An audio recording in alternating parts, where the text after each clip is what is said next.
Yes, Manchester City 0, Brighton and Hove Albion 0. A successful night for Brighton, of course. Massive congratulations to them, who needed just 1 point to secure a place in Europa League football. But as far as Manchester City goes, did tonight's result matter? No, not at all. And we're going to have a good chat about it now. But before we do, I want you guys to do me a favour. Smash a quick like on the video. Do subscribe to the channel if you're new. And I want all of you, as always, to get your thoughts down below in the comments on tonight's result. Well, maybe not tonight's result. Tonight's performance anyway, because we know we clinched the Premier League over the weekend. We lifted the trophy on Sunday. I was there. You saw my vlog. It was all great fun. Was tonight a bit of a hangover?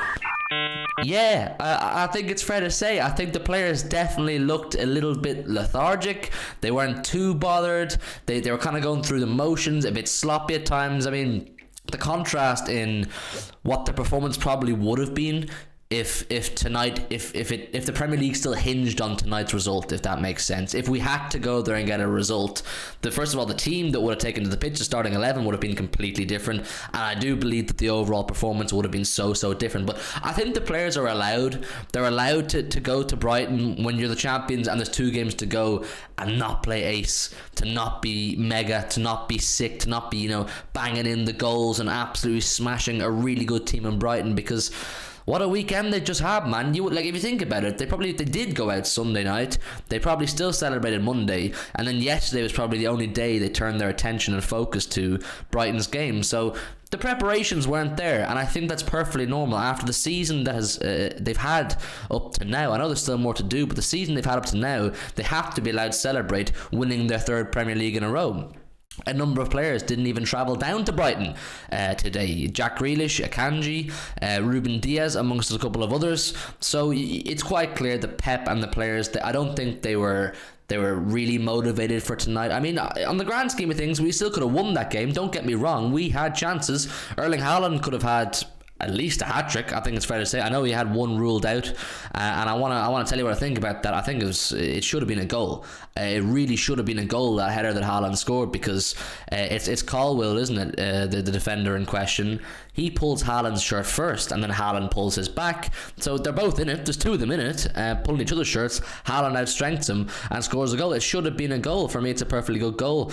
But listen, it doesn't change much, does it? The season doesn't hinge on whether that goal counted or not. So I'm not going to lose sleep tonight, people. I won't go to bed tonight with my head in my hands saying, why didn't that goal count? But for Haaland himself, it would have been nice, because he still is somewhat, or at least before tonight, he was somewhat chasing that Dixie Dean record. And had he got a hat-trick tonight, it would have been, a big step, I guess, towards getting closer to it. I don't think he was ever going to break it, but you know what I'm saying. He missed 2 chances tonight, and he's now on 1 goal in 6 games, which for him is the worst form he's had since he's arrived in Manchester City. But he broke the record. We won the league. The foot probably came off the gas a bit. Maybe things just didn't go his way. But fortunately, we've had other players chip in with goals. But as far as tonight goes, I'm not too bothered. I'm not too bothered about tonight. And I do want to say again, congratulations to Brighton on getting Europa League. They're a really, really good team. And I think if they needed more than a point tonight themselves, they may have gone more, pedal to the metal kind of thing to try and secure the win, because they had chances too. I think our defence, it's quite obvious that Ruben Diaz wasn't there, because our defence was a bit all over the place at times. I think defensively we looked very shaky. We were exposed at times. They got on behind us a couple of times.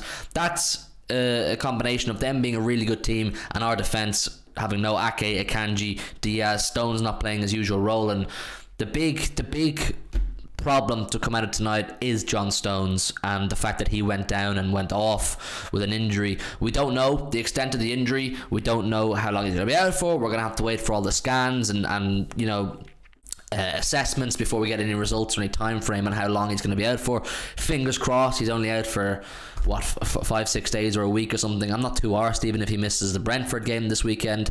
But on that Brentford game, I think I'd like to win that. I'd really like to win that, because I don't want to go into those 2 cup finals having not won since the day we clinched since the day we lifted the Premier League trophy. So for those of you who watch me for a long time, whether it be on this channel or my old channel, I'm a big enthusiast when it comes to the psychology of things and momentum side of things, and I believe a win at Brentford would be very much welcomed going into an FA Cup final and the Champions League final, of course, as well. So I'm not too bothered about tonight. I'm perfectly fine to allow the players Not their best performance of the season tonight. It was by no means the worst, but definitely they were off it compared to the last 3 months. But take that into consideration. They've had 3 months of just banging out top performances, slapping teams up, high octane, high energy.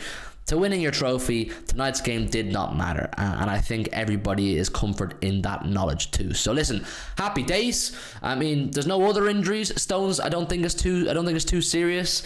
You know, we'll move on to Brentford. We've got 4 or 5 days to prepare for that, and then it's full focus on that big week between the 3rd and the 10th of June, 2 finals. Let me know, please, all of your thoughts on tonight. What did you take away from it? I thought some players were really good. Rico Lewis looked good at times. I thought Phil Foden was excellent in the first half. I think some players looked pretty good, but it was quite clear that, you know, the motivation wasn't there to go and really put Brighton to the sword. So let me know all of your thoughts down below in the comments. Like I said, smash a like, subscribe to the channel if you're new, on the road to 80k, and we'll see you tomorrow with some brand new content. In a bit.